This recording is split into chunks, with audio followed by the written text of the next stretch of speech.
Well, hello, YouTube, and welcome to Speech Time with Lady Mac.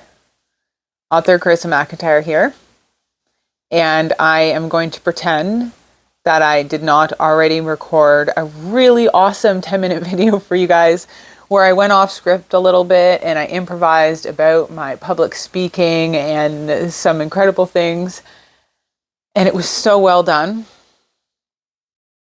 And now I'm going to try to recreate that improvisation as if I'm some kind of like rapper who like put together a bunch of songs and then goes out to shows and pretends they're freestyling. Okay, anyway, no, I don't know where that came from. I apologize. Okay, so anyway, a little while ago I promised that I was going to share a recent past speech that I had done. And I kind of want to talk about where that's all come from and where I'm going with that and give you guys a little bit of background. If you don't know or haven't tired of hearing this part of my story by now, I am the homeless indie author. In 2017, I escaped a domestic and I took 4 children, one who was not mine, but I had custody of for about 8 months.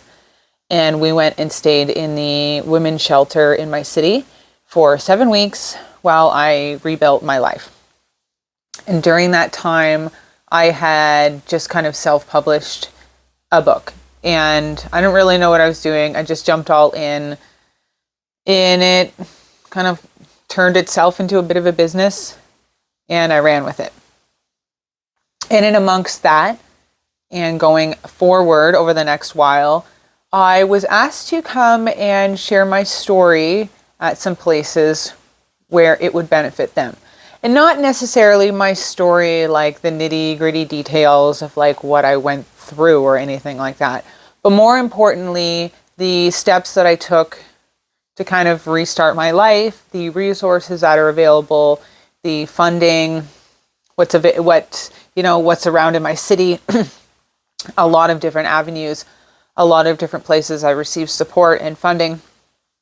And I was asked to go to some places that do the fundraising for that kind of stuff and share my story in hopes that it would raise awareness of how important those services are and how life-changing they really can be. I've never... How did I put this the other time? Only once have I ever actually been paid for any kind of speaking engagement. And that wasn't really the point, because it really wasn't something that I did, because in the beginning I was not a public speaker and I was only going to 1 or 2 places that were extremely important to me and would really help, if that makes sense. It wasn't like I was like hosting speaking gigs at different places and traveling and monetizing that or anything. So none of my stuff was ever really recorded or put out there like this. But it's been quite a few years. And I know there's probably a few of you watching this who are like, you public speak. I've seen your YouTube. I feel like my YouTube often leaves a lot to be desired because I often just pop on and spew a bunch of stuff out off the top of my head, or to give you a quick update on like what's going on with my writing or my books. And occasionally I come on and give you a spicy story. And I know you guys are mostly only here for those. But anyway, that isn't the same like energy or I put speeches together. Okay, it's a very different. I'm not going to be like it's a different me that is on stage, but you'll see. I feel, even though it's very much me and I still stumble and stutter, it's a very different like energy and vibe. Okay, so one of the very first places I was ever asked to speak was for the YWCA in my town and for the Women's Business Network, and just kind of like all intermingled to help do some fundraising. And when I spoke to them, in 2018 or 2019. It was like completely hidden behind my cue cards. I could barely look at anybody. No. I wasn't in a good headspace. And my speaking, while it definitely came from the heart, it left a lot to be desired, and how I put my story out there and how I kind of like told it definitely could use some work. But also my confidence level was not great. I didn't feel very good about myself. It was very much like, who do I think I am? Who do I think I are to even speak to people? And, which is why it never really became a thing for me, that I never tried to do something like that with my life, even though I love that. I love connecting with people. I love crowd work. I love fundraising and raising awareness and doing that part. It's a big passion for me. It's something I've never really pursued. And a big part that I don't want to forget that I mentioned before was that over the years since of rebuilding my life and getting out of like the starving artist mode, I've had to focus on what pays the bills and like keeps the lights on. I made this joke before. I need to make it again. I have a lampshade. This light is not, I'm not this ghetto, but sometimes at night I don't have a overhead light and it gets too dark in here and I can't read properly and I get frustrated sometimes. I just took this lampshade off, and I noticed before I was sitting a little more over here and it was well timed that I was like, I gotta keep the lights on. This one looks like it's broken and I'm ghetto. Anyway, when I don't get paid for these things, they're not something that I do and monopolize a lot of my time with for obvious reasons, but I want to do them, so I do them because I do them from my heart, right? I would like to start changing that, and not necessarily to say that I want to be paid for like certain speaking engagements, but there's a lot more that I would like to speak on, and a lot I would like to share in different ways, and a lot of ways I can really inspire and change and on all of this. I'm going to stop stuttering over my words before. Listen, I already recorded this video. Now it's late in the evening and I've had some left-handed cigarettes, and I made a judgment call where I said, you know what? We can either put this video off another 3 days, or we can just buckle up and do it. So we're just buckling up and do it. Okay. So you're with me here. We're all here together. Go smoke one and come back. All right, good. Now we're on the same wavelength. Okay. I looked a lot more professional before too.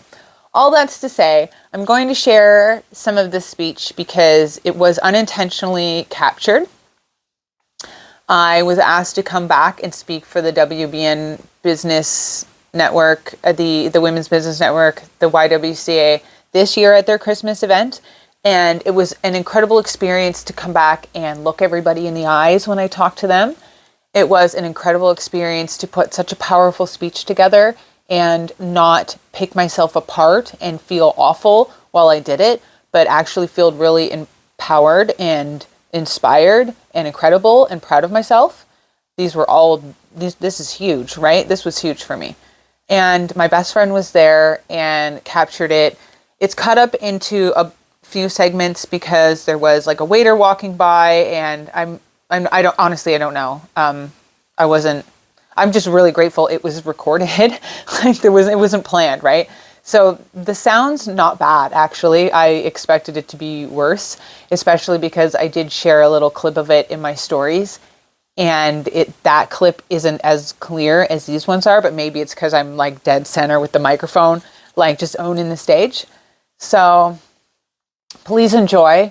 If it touches somebody, if it helps somebody, if it does something to show you that you're not alone, that shitty situations happen and that we can get out of them and we can do this together. And sometimes it does take the community and being humble and asking for help. And that's not always easy. And I know that that's not always there, But for me at the time and within my community and the resources, it was.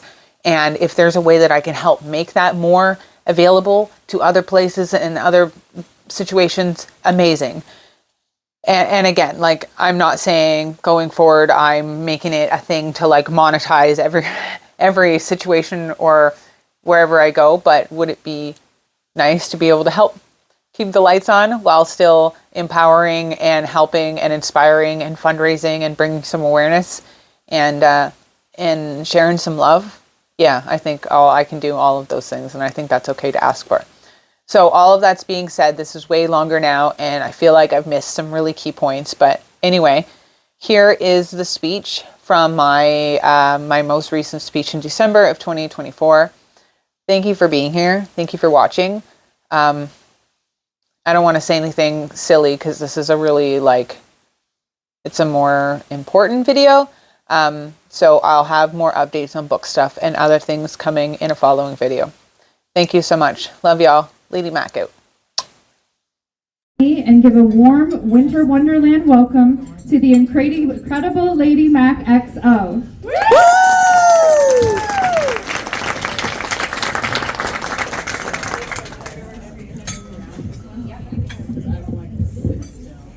I'm a mover. Thank you.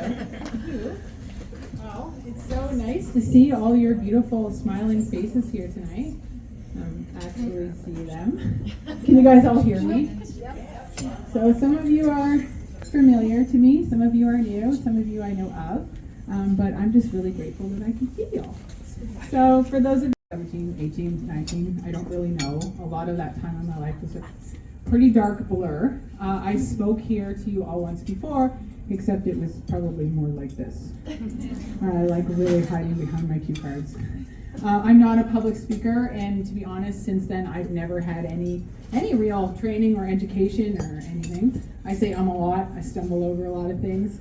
But what I do have now is a lot more confidence to get up and stand in front of the crowd and actually make eye contact with you all a little bit. I know what to say and how to say it, how to express myself a little differently. And that is not to discredit any past speakings or my story at all. I'm very proud of myself and the things that I've done. It took a tremendous amount of bravery and courage to do the things that I have done when I did them. So I do not discredit that. I just bring it up because it's nice to look at you all this time and to see your pretty faces. And I'm able to stand up here with a lot more confidence and feel sure of myself inside and out because of the resources and the supports that our community funds and provides. I'm the homeless sex author. And okay, I'm going to give you some backstory. Prior to this, I had never really read any smut or graphic romance. I was a big reader. I had always dabbled in writing, and but I didn't really know those books existed until 50 Shades became very popular. And to be fair, during that time, I was in an abusive relationship. Physically, financially, verbally, and I really wasn't reading much of anything. Most of my life was focused around survival. It did not start that way. My partner was injured on the job site and crushed his arm in 3 places. He became addicted to painkillers, and life escalated between 2016 until late 2017, and it took a very scary turn. In the end, with no other options, no choice, facing eviction, thousands and thousands of dollars in debt, I fled. And I took my kids, our kids and his kids, our blended situation, and I moved into our local women's shelter. And that is about the time 50 Shades became super popular, and I thought, well, now is my chance to fail at that too. My mental state was not great at the time, I'm being very clear with you all here. And while no, I didn't exactly write the book expecting to fail, I also didn't really expect anything to come from it. I was a very broken shell of myself. I had zero self-esteem, everything had fallen apart, I felt like a failure. I was taking my kids to the shelter, I could not feed them, I could not clothe them. But all of these awful, rotten things that felt like failure were actually massive, positive things that I was doing and setting in motion for my kids, myself, and our future. In fact, I actually spoke to the Chamber of Commerce once about this part of my story, about how so many things I've accomplished and created came from a disbelief in myself and a negative state in failure. And while I know that does not sound very inspiring on the surface, what I'm aiming at sharing with you here is that huge, big, amazing things don't have to come from a place of stability, positivity, and belief. Everything does not have to be perfect and ready and safe for you to do what you need to do. Sometimes you'll just do it from a state of absolute broken, destroyed mess. A disconnect of who you are, crying on the bathroom floor of the homeless shelter. So I ended up with this label as the homeless sex author because suddenly I was being thrust into these opportunities and places where I felt like I was supposed to have a label, supposed to call myself something, introduce myself, and be this grown-up professional. But I'm sharing this tragic and vulnerable and awful story about my life, and I really didn't know what I was supposed to say. Prior to this, I lived a normal, quiet life. I had a cleaning business, and I sold Tupperware and passion parties, and then I was homeless, and I lost everything, and now I'm speaking and sharing my books while literally living in the shelter and not having a dime to my name, and wearing borrowed clothes. I own this. Still struggling to make sense of what I'm doing and where I was going and what I wanted. What I wanted was my life back. I wanted normality and stability and to be able to take care of my kids and put a roof over their heads and not still cry myself to sleep every single night. But at the time, I was living and then leaving Crossroads. Leaving changed my life. It changed my kids' lives for the better. I had extra kids because I took custody of my ex's child for 8 months.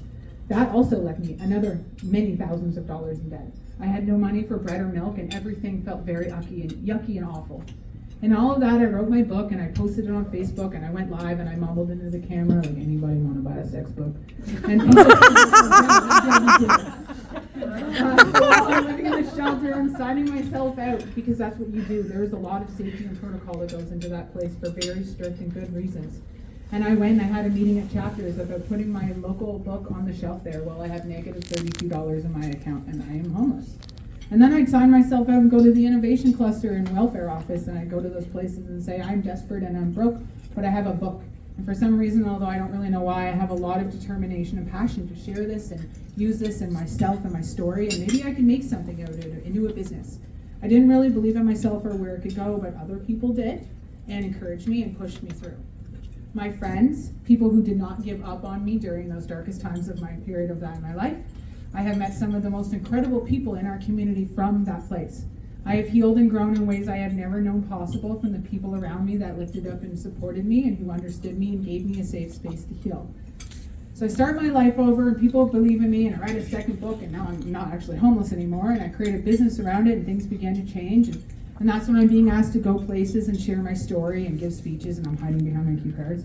And I knew that my story was powerful and I knew that what I was doing was inspiring and I knew that without a doubt it would be massively beneficial to a lot of people who were struggling and suffering. So I did it. And it took courage and bravery to stand up here during that period of my life and talk to people and share my most vulnerable times and maybe help raise some money for community service or support services or raise awareness for people like myself. And then in 2019, when I thought things were getting better and on the outside most assumed it was, I broke down. And it was bad. And, you thought homeless and abused was bad. Wait till you start going to therapy and picking up all those pieces and healing your children and putting your life back together. Well, people are also very excited for you and encouraging you, and you have this wonderful, amazing opportunity and positive future in front of you, and it's all so incredible and happy, and you're cracking. Because I had not had the time, the space, the financial ability, and the freedom to do a lot of the healing in here while I was rebuilding my life and my kids and my business out there. That took a serious amount of therapy all on its own, CPT, Whitby Shores, hypnosis by a lovely woman here tonight who invited me. A lot of different ways and different avenues in which I took hopes to find all of the nooks and crannies within myself to feel whole and stable. I was still writing and doing events, and that's where a lot of people saw me out and about speaking somewhere, but I was a wreck.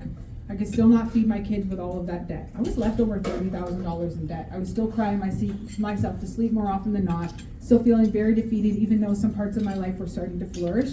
Other more core foundational parts were still so very damaged. So I spent 2019 pouring into myself and I thought, wow, 2020 is gonna be my time to shine. I was gonna put all those things I've learned to the test and take what I know I desire and need and want in life and run and grab with it. I'm gonna write that self-care journal and start hosting workshops and keynote speak and help survivors and write more sex books, and offer my services. But then on that first day of that COVID lockdown, when all the kids came home for 3 weeks and stayed, my youngest split her head open in a freak accident. And then a month later, I lost the person I loved and cared deeply for 20 years and was literally in the midst of rekindling our young love. A week after that, I broke my leg, and then my basement flooded, and I lost a significant amount of my office, and then my oldest almost died and spent 3 days in the ICU. And I'm pretty sure you guys thought I was going to say we had COVID. COVID was like this horrible drop of water in an ocean of trials. And I didn't do anything at once more for a long time but survive. And before you guys all start thinking like, oh, my stars is everything in your life about hardship and depression, I would also like to share with you that it is not, even though it probably sounds like it. This community, my friends, my circle, and the tools that I've gathered to me, and the resources that I know exist, and the help that is out there, and the mental and physical supports that are in place, not only get me through this wild, crazy life that I live, but help me see through the other side, because I have wanted to give up so many times. I did not just write one book and start public speaking and now everything in my life is perfect. I have fought hand over foot, tooth and nail to get here, and I have learned so much along the way. I don't know how I would survive as the person I am if I did not have the resilience and the power of what I've gone through and own. And in that, I've learned to pivot and pivot and pivot, because life loves to throw me crazy, unexpected troubles every 3 to 5 days just to keep me on my toes and living in a state of nervous exhaustion. I've changed my direction over the years and my where and my how, but I've never changed my passion. I've never pivoted my dreams of being a writer and a speaker and someone who opens their heart and shares their story and their life in a way that can shed light and help others in whatever capacity it looks like. All of these pivots warped me and shaped me like a cocoon until I finally stopped seeing myself as a beaten up old caterpillar and realizing that cocoon and these trials and this struggle and that shell of myself is a way of transforming myself into a fucking butterfly. Yes! Woo-hoo! But because I did not know I was a caterpillar, I didn't know these things were shaping me, and I didn't know I was supposed to get out of that muck. But you can only sit in that for so long before you give up, or you start searching through the darkness for the right tools and the ways to stick with them and do the things and take your life back. It is not easy to take the change, and it's not easy to see the change in the future when you often can't see past the day in front of you or the hour you are trying to get through. If I had been given some of these opportunities and these positions and met people back in 2017, and the person I was then, I was dropping the ball enough as it was. Despite what it looked like, I was missing out on big opportunities because I did not believe in myself and did not know how to be myself and did not know how to see myself as anything other than the homeless sex author, which constantly run around in my head when I went to these big events and borrowed clothes with no gas money to get there. Like, you are homeless. You have $8 to your name. Who the fuck do you think you are talking to these people and sharing your story? I did not have the mental capacity to heal and the self-confidence to grasp and run with what I had in front of me. That took years of work, and I'm still working on it, but that is why bit by slow, tedious bit, things are changing and I am changing. So all of this summarizing of the last 6 years of trials and struggles and hardships is to say that for some people, chasing their dreams will be enough. For others, we will hide from it for a multitude of reasons, and possibly because we aren't quite ready to be the person we need to be able to do the things. But if that dream or opportunity is meant for you, life will kick the shit out of you to get you there, because life is relentless. Life will leave you homeless, Googling how to go to the shelter, finding a manuscript you wrote 15 years ago in the intern, discovering a way to self-publish it with an idea, and 4 crying children who need you to feed them, and doing it while in the midst of breaking down and losing everything, even yourself and who you thought you were in the process. And no, I hope that is not for you, but if it is in some form or another, you need to know that that still may not be enough to just do that thing and chase the dream and write the book. You might still not be in that right mental space, you might not be at that current level, and that's okay, because what I want to share is that you have to keep going.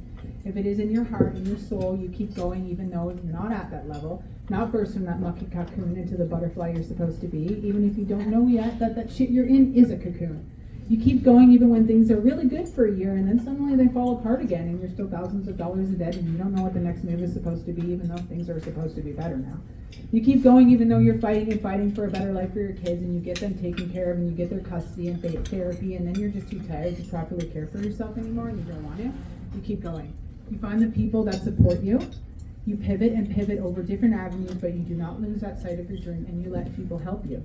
In 2000 and whatever, I stood up here and I spoke, and I hid behind my cue cards, and I wasn't the person who stands before you today, except that I was and I am, because that's why I stood up here. Because my dream for my soul to be a writer and a speaker who shares what I have and that value from that incredible experience, which was horrific and seemed like it never ended, what's come out of that is inspiring, and what's come out of that can help people. And I knew that then. I was just a very broken shell of the person I am now who didn't believe in myself. But I did it. I did it scared and terrified and hiding behind my cue cards. And because I have never strayed from that outcome, although I've wanted to desperately a few times, life has constantly changed the path I take to get here. And that has slowly, painfully, but with grace and determination, stuck me into that cocoon and allowed me to grow, morphing me into this incredibly strong, confident at times, woman butterfly who can stand before you and not only look you in the eyes while I talk to you this time, but I spewed this whole thing out in one take and I transcribed it and was like, yeah, that's good. Instead of laboriously writing out 15 pages 4 months ahead of time and picking it and myself apart every single day until I know the admittance of my lack of self-confidence is wild, but I am nothing if not transparent and humble, and I've lost my cue card, so here we go. Oh, that's the one I need. Because all of this comes from my heart. It is not a story that is practiced and rehearsed. It is who I am, and it is what I've lived through and what I need to share. My hope in speaking here tonight is that for every single one of us, we have no idea truly what tomorrow brings. Life can change in the blink of an eye and blindside you on an idle Tuesday and flip your whole world upside down, and you will never see it coming. We can end up in really terrible situations, living through scenarios of hell, and not know why or what the next steps are or how to get out. Every one of us. Getting through that is going to take a lot. A lot of humility, a lot of empathy, a lot of love and support from the people around us. A lot of giving and supporting and raising awareness of resources in our community and how to support them. What I didn't share this time very quickly are all the incredible resources I used when I was homeless. I needed victim services, legal help, financial guidance, special foods, and dietary stuff for my youngest who has allergies. I needed a roof over 5 heads. We didn't have anything other than laundry baskets of dirty clothes. Why laundry baskets of dirty clothes? Because if you have to flee somewhere in an emergency, you take your dirty laundry. That is the stuff you wear on a regular basis and the stuff that your children will find comfort in. If you're going to take anything, you take your dirty laundry and you run. All of those supports and avenues and services saved our lives. Everyone who has donated, given their time, knowledge, shared, raised awareness, given your resources in whatever capacity. You have helped given me the safe space to grow, to heal, to thrive, and not just myself or my children, but every single human being who calls Crossroads or the YWCA or anywhere and shows up on the doorstep with no other options and no other house to go. Anything you give those services helps. My other hope from this is that if there's something within you, some kind of passion or a dream that burns, do not lose sight of it. Just be open enough to allow life to take you down whatever route it needs to in order to shape you into who you need to be to get there. Just hopefully not the same way I did, but just know if so, there is a light at the end of the darkness. It does get better, and I have the utmost faith and love that you are doing the right thing, and that your tomorrow will be as bright as mine.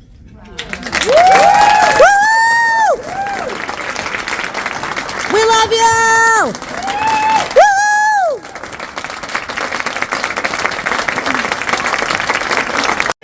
You absolutely fucking crushed that. All right, so thank you.